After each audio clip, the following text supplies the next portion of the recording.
Imagine it is the winter of 1946. The snow falling on Paris is gray, stained with ash from fires that have been burning for months.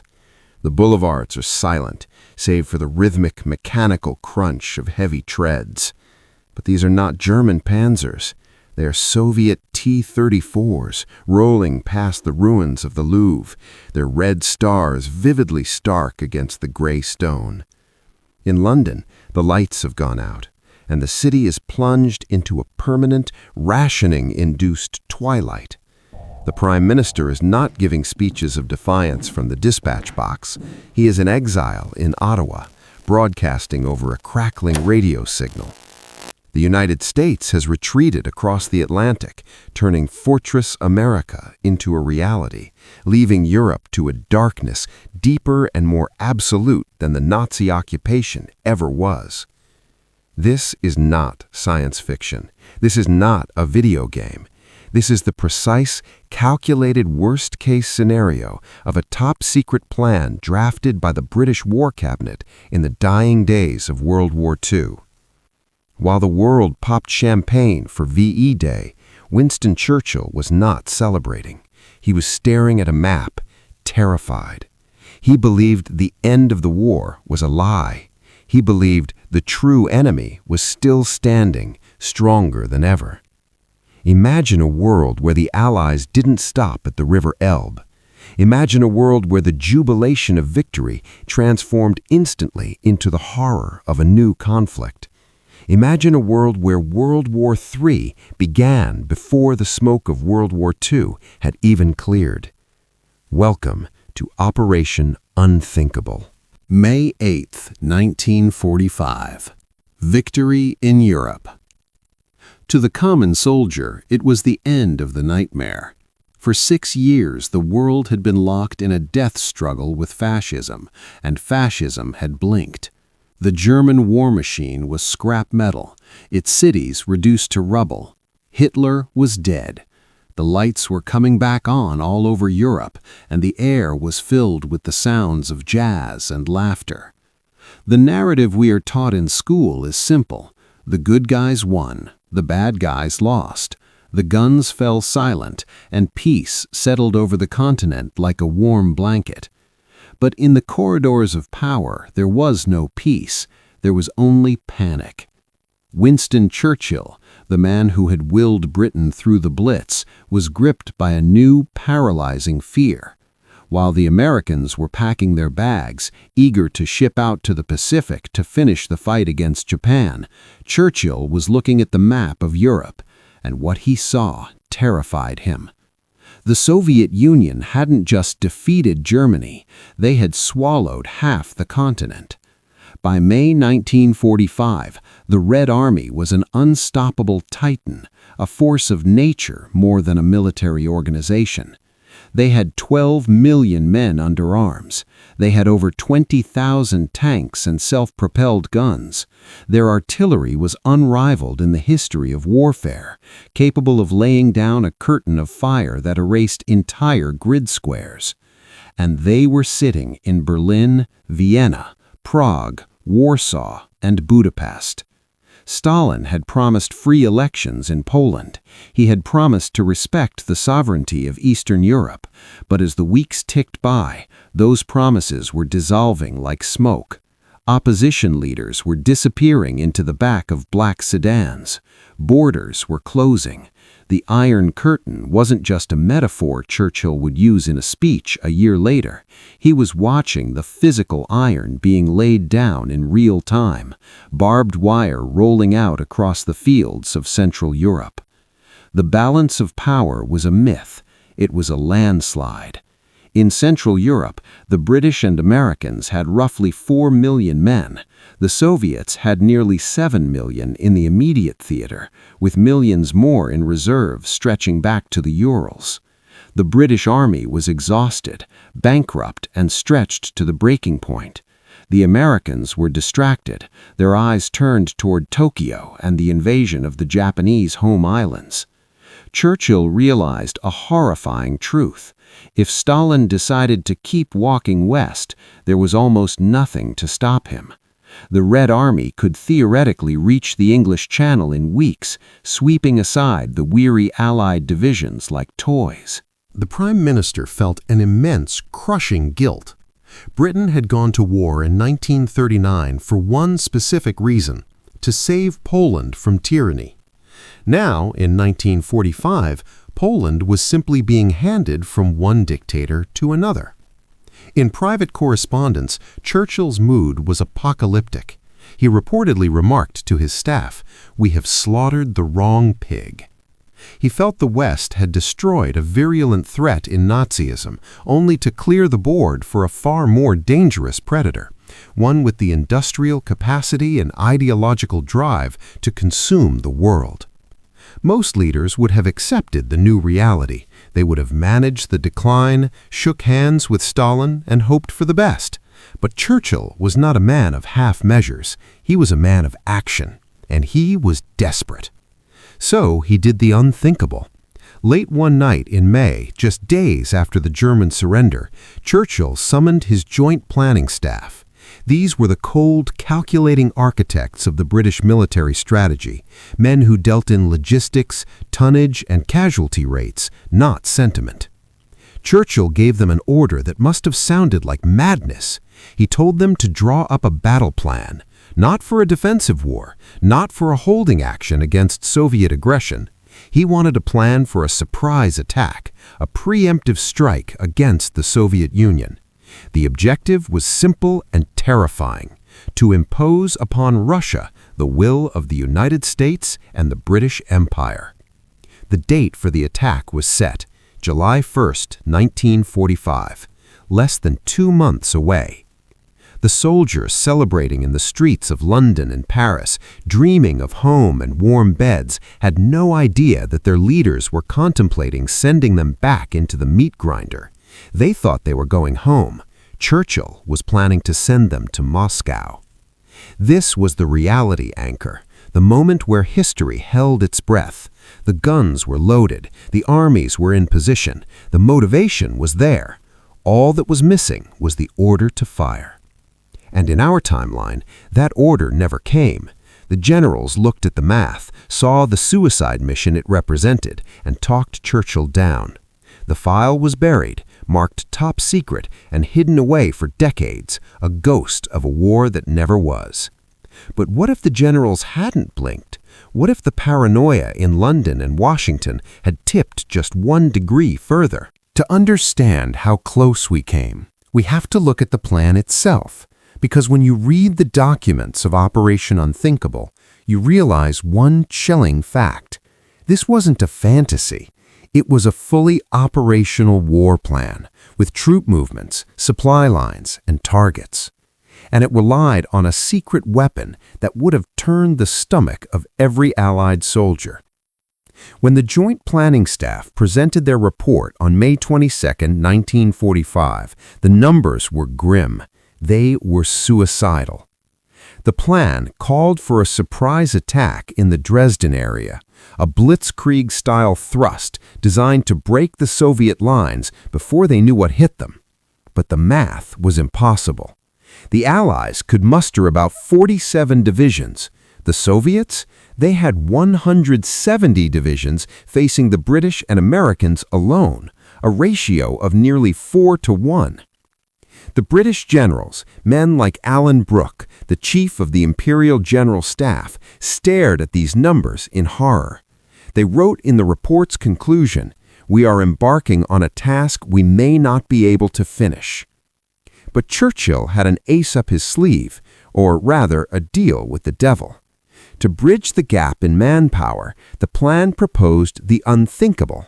The document explicitly suggested the rearmament of the German Wehrmacht. You heard that correctly.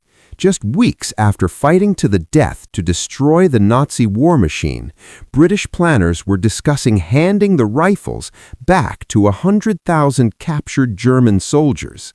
These men, hardened veterans of the Eastern Front who terrified the Russians, would be reorganized under Allied command to fight their former enemy. Imagine the morale in London. Imagine telling a British Tommy whose brother died at Dunkirk that he was now fighting shoulder to shoulder with the SS against the Red Army. Churchill knew this was political suicide, but he argued it was the only way to save Western civilization. He believed the American atomic bomb, which was still a secret, untested gadget at this point, might not be enough. He needed boots on the ground, German boots. The Poland argument was his moral shield. He claimed that failing to liberate Poland from Stalin was a betrayal of everything they had fought for. If they didn't fight now, while the Allied armies were still assembled, they would never get another chance. In our history, Alan Brooke won the argument. He called the plan hazardous and warned that it would lead to a total war deep into Russia, a war Britain could not win. He famously wrote in his diary that Churchill was longing for another war. The plan was shelved. The German troops were sent to POW camps, not back to the front. The world took a deep breath. The Iron Curtain descended, but the guns remained cold. But history is fragile. It hangs on the decisions of tired men in smoke-filled rooms. What if Alan Brooke had been overruled? What if the Soviet provocations in Berlin had been just a little more violent? What if the Americans, terrified of a communist Europe, had said yes? The date is July 1st, 1945. The orders are cut, the telegrams are sent, and in the pre-dawn mist of the German countryside, thousands of engines roar to life. We are leaving the history books now. We are entering the unthinkable. July 1st, 1945, 0500 hours. In our timeline, this day passed quietly. Soldiers nursed hangovers. Refugees walked the roads. The borders were tense but silent. In this timeline, the silence is broken by the crack of a rifle. The incident happens near Magdeburg. A British supply convoy carrying food to the starving civilian population in Berlin is stopped at a Soviet checkpoint. In reality, these disputes happened all the time. A drunk sergeant, a misunderstood order, a blocked road. Usually, officers would meet, share a cigarette, and diffuse the tension. But today, the orders from London are different. The directive is not to de-escalate, it is to dominate. Churchill has been waiting for a provocation. He needs a casus belli, a reason for war that the British public will accept. When the report comes in that the Soviets are blocking the convoy, a violation of the Yalta Agreement, he doesn't send a diplomat. He sends the 7th Armored Division, the Desert Rats. The skirmish is short, brutal, and confusing. The Soviet border guards are annihilated, their wooden guard posts splintered by heavy machine gun fire. But this isn't a border skirmish, it's the tripwire. Within minutes, the message flashes across the Soviet comms network: Allies attacking. Stalin, sitting in the Kremlin, doesn't panic. He smiles. To him, this confirms everything he has always believed. The capitalists were never allies. They were just waiting for their turn. He picks up the red phone and gives a single order: Steamroller. Back in Washington, President Harry Truman is woken up in the middle of the night. He's new to the job, inexperienced, and relying heavily on his advisors. Churchill gets him on the secure line. The Prime Minister is frantic, persuasive, selling the narrative of Soviet aggression. "They fired first, Harry." Churchill might have lied, his voice grave with fabricated urgency. "If we don't push them back now, they'll be in Paris by Christmas." Truman, fearful of appearing weak and facing intense pressure from anti-communist hawks in the State Department, makes the fatal mistake. He authorizes air support. The timeline snaps. The post-war era lasts exactly 53 days.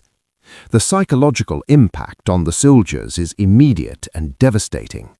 Imagine being an American GI. You just survived the Battle of the Bulge. You have enough points to go home. You have a girl waiting in Ohio. And suddenly, your commanding officer tells you to turn your tank around and drive toward Moscow. Why, you ask? The Germans are gone. New enemy, the officer says. Same war. By noon on July 1st, the surprise attack, codenamed Operation Unthinkable, is in full swing. The Allied air forces launch a massive preemptive strike on Soviet airfields in East Germany. The element of surprise is total. The Soviet Air Force, the VVS, is caught on the ground. Hundreds of Yak-3 fighters are destroyed before they can even taxi, burning in neat rows on the tarmac. For a brief, intoxicating moment, it looks like Churchill was right. It looks like a masterstroke. But the Allies have forgotten one thing. The Red Army doesn't fight like the Wehrmacht. They don't rely on finesse, they rely on mass. And the sleeping giant is now awake. While the Air Force pummeled the Soviet lines, the most dangerous part of Operation Unthinkable was unfolding in the rear. In the real timeline, the British kept German military units intact for months after the surrender, just in case. They called it Operation Eclipse, a contingency to maintain order. But in this timeline, Eclipse becomes active recruitment. At 1400 hours on July 1st, the camp commandants received the code word Phoenix. Imagine the scene. A German Oberst who surrendered 6 weeks ago expecting to be executed or imprisoned for life is suddenly handed a Luger pistol by his captors. He's told that the Third Reich is dead, but the war against Bolshevism is back on. The British plan relied on rearming approximately 100,000 German Wehrmacht soldiers. They were stripped of Nazi insignia, swastikas ripped off tunics, SS runes filed off collars, but they kept their weapons, they kept their unit cohesion. This was the moment the moral high ground of the Allies disintegrated. Churchill took to the BBC airwaves that evening. In our history, his speeches were rallies for freedom. In this timeline, his speech is a desperate justification for treachery. We cannot allow one tyranny to be replaced by another, he would argue. We must push back the Asiatic tide before it drowns Christian Europe. But the soldiers on the ground didn't hear the speech. They only saw the reality. Sarge, aren't those Jerry's? Not anymore, kid. Today, they're the cavalry. The psychological impact on the Allied coalition is immediate fracture. French units refuse to fight alongside Germans. Polish units are torn between hatred for the Germans and hatred for the Soviets. The alliance is held together by nothing but terror and momentum. By sunset on July 1st, the Phantom Army is moving. The British 21st Army Group, spearheaded by the Desert Rats and supported by the ghost divisions of the Wehrmacht, crosses the line of contact. They are heading for Poland. Churchill has rolled the dice. He has bet the remnants of the British Empire on a lightning strike. He believes the Soviets, exhausted by 4 years of war, will collapse under the pressure of a surprise attack. He is wrong. The Red Army isn't exhausted. It is enraged. And Marshal Georgy Zhukov, the man who broke Hitler, is about to teach the West a lesson in modern warfare. July 4th, 1945. Independence Day. The surprise attack has lasted exactly 72 hours. The Allied spearheads, the U.S. Third Army under Patton and the British 21st Army Group have punched 50 miles into the Soviet occupation zone.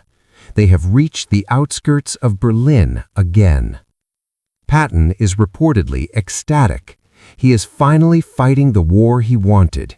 He radios Eisenhower, "Will be in Moscow in 6 weeks." But then the momentum stops. Dead. The Allies had underestimated Soviet technology. They thought the Russians were fighting with tractors and sheer numbers. They were wrong. The Soviets unveiled the IS-3 heavy tank, the Joseph Stalin III. It was a beast designed specifically to kill German Tigers. Against American Shermans and British Cromwells, it was invincible. Allied shells bounced off its sloped armor like pebbles. Allied tank commander. Target distinct, firing. Ricochet. It didn't even scratch the paint. Pull back, pull back. The Battle of Germany transforms from a surgical strike into a slugfest, and in a slugfest, weight matters. Zhukov floods the zone. For every tank the Allies destroy, 3 more appear. The sheer density of Soviet artillery turns the battlefield into a moonscape. They aren't aiming for targets, they are erasing grid squares. The rearmed German units fight with the desperation of men who know they have no future. If they are captured by the Russians, they will be executed, so they fight to the death. But even the Wehrmacht veterans are overwhelmed. By July 15th, the offensive has stalled. The logistical nightmare that the British planners feared has become reality. The rail lines are destroyed, fuel is running low, and behind the Soviet lines, the partisan war begins. Polish and German communists loyal to Moscow sabotage Allied supply trucks. The liberators are being treated as invaders. In London, the mood shifts from anxiety to horror. Churchill receives a telegram from the front. It is not the victory report he wanted, it is a warning. "We have kicked the bear," the commander writes, "and the bear is not running, it is charging." August 1st, 1945. The gamble has failed. The Allied plan relied on a quick kill, but you cannot quick kill a force of 12 million men spread across half a continent. Marshal Zhukov initiates deep battle. It is a doctrine the West has never truly faced. While Allied generals like Montgomery are obsessed with holding lines, the Soviets ignore the lines entirely. They punch massive holes in the front, pour 10 tank divisions through, and keep driving until they hit the rear supply depots. The retreat from the Elbe is not an orderly withdrawal, it is a rout. The roads are clogged with millions of German refugees fleeing west, terrified of Soviet retribution. They mix with the retreating Allied armies, creating a logistical stranglehold. The rearmed German units, fighting as the rear guard, are annihilated. They are given no quarter. By mid-August, the Red Army has recaptured Hamburg. They have crossed the Weser. They are looking at the Rhine. For Winston Churchill, this is the nightmare scenario realized. He had started this war to save Poland. Now he is losing Germany and potentially France. The political fallout in London is toxic. The Labour Party, who had been in a coalition government, walks out. They call him a warmonger. The public, learning that their sons are dying to protect German territory, turns on him. Vote for Churchill posters are torn down in the streets. Eisenhower: "We can't hold them here, George. We don't have the men." Patton: "Then give me the nukes. Give me the damn bomb, Ike." The conventional war is lost. The numbers are simply too overwhelming. The United States faces a choice.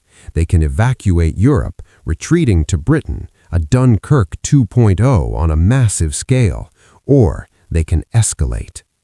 The atomic bomb has just been successfully tested in the New Mexico desert.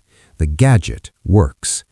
In our timeline, the targets were Hiroshima and Nagasaki. The goal was to force a Japanese surrender. In this timeline, Japan is a secondary theater. The target list is being rewritten. President Truman, staring at reports of Soviet tanks crossing the Rhine, realizes that the era of conventional warfare ended the moment the first T-34 crossed the partition line. He authorizes the transfer of the Little Boy and Fat Man bombs to the European theater. The red steamroller has pushed the West to the edge of the cliff, and the West is about to jump. September 2nd, 1945. In our history, this is the day Japan surrendered on the deck of the USS Missouri, the day the killing stopped. In this history, it is the day the world ends. The Red Army has crossed the Rhine, the British defenses have collapsed. There is nothing standing between Zhukov's tanks and the French coast except open ground. Truman, advised by a desperate Churchill, gives the order that changes the human species forever. He authorizes the use of the atomic bomb, not on a city to force surrender, but on a battlefield to stop an army. The target is a massive concentration of Soviet armor preparing for the final push into France. At 08:15 a.m., the bomb is released. The blast incinerates the center of the Soviet advance. 30,000 men are vaporized in a microsecond. The shockwave flattens forests for miles. For a moment, the German front falls silent. The red steamroller has been halted by the power of the sun. But the reaction is not what the Allies expected. In Japan, the bomb broke the emperor's will, but Stalin is not the emperor, and the Soviets are not an island nation fighting alone. Stalin uses the attack as the ultimate propaganda victory. He paints the Americans not as liberators, but as genocidal monsters who used a doomsday weapon on European soil. They destroy what they cannot conquer, the Soviet radio screams. Instead of surrendering, the Soviet Union digs in. They disperse their forces. They accelerate their own nuclear program, aided by captured German scientists that the West failed to secure. The war doesn't end. It just becomes radioactive. The Allied advance into the blast zone is a horror show. Soldiers succumb to radiation sickness within days. The victory at Leipzig becomes a curse. The front line stabilizes, but at a terrible cost. A strip of Germany, 50 miles wide, becomes a no-man's land of glass and ash. The United States has stopped the Soviets, yes, but they have lost the soul of the West. Fast forward to 1950. The shooting stopped 3 years ago, not because of a treaty, but because of exhaustion. The continent ran out of men before it ran out of hate. Europe is no longer divided by an ideological iron curtain. It is divided by a radioactive scar. The German wasteland runs from Hamburg to Munich, a buffer zone of cratered cities and poisoned soil where nothing grows and no one lives. The United Kingdom, the nation that started this war to save its empire, has lost everything. Britain is bankrupt. The cost of the Second War broke the treasury completely. Rationing is stricter now than it was during the Blitz. The empire has disintegrated years ahead of schedule. India, Africa, and Asia have revolted, sensing the weakness of the motherland. Winston Churchill is not remembered as the savior of Europe. In this timeline, he's a tragic, controversial figure, the man who didn't know when to stop. He lives in a diminished London, presiding over a nation that is essentially an American aircraft carrier, dependent on U.S. aid just to feed its people. Across the Atlantic, the United States has retreated into Fortress America. After the horror of the nuclear strikes and the grinding stalemate in Europe, the American public demanded a withdrawal. "Let Europe rot" became the slogan. The U.S. maintains a naval blockade of the Soviet continent, but the dream of a liberated, democratic Europe is dead. The Marshall Plan never happened. There was no money to rebuild a radioactive graveyard. And the Soviet Union? They survived. Stalin's regime is more brutal, more paranoid, and more militarized than ever. They view the West not just as rivals, but as existential demons who tried to burn them off the face of the earth. The gulags are full. The secret police are everywhere. They're rebuilding their industries underground, deep in the Urals, preparing for the next war. The unthinkable war didn't resolve the conflict, it just raised the stakes. We traded a Cold War for a radioactive peace.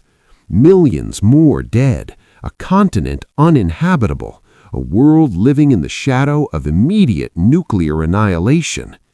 This was the price of the gamble. We often look back at history as inevitable. We assume the Cold War had to happen the way it did. Proxy wars, spies, a long, tense stare-down.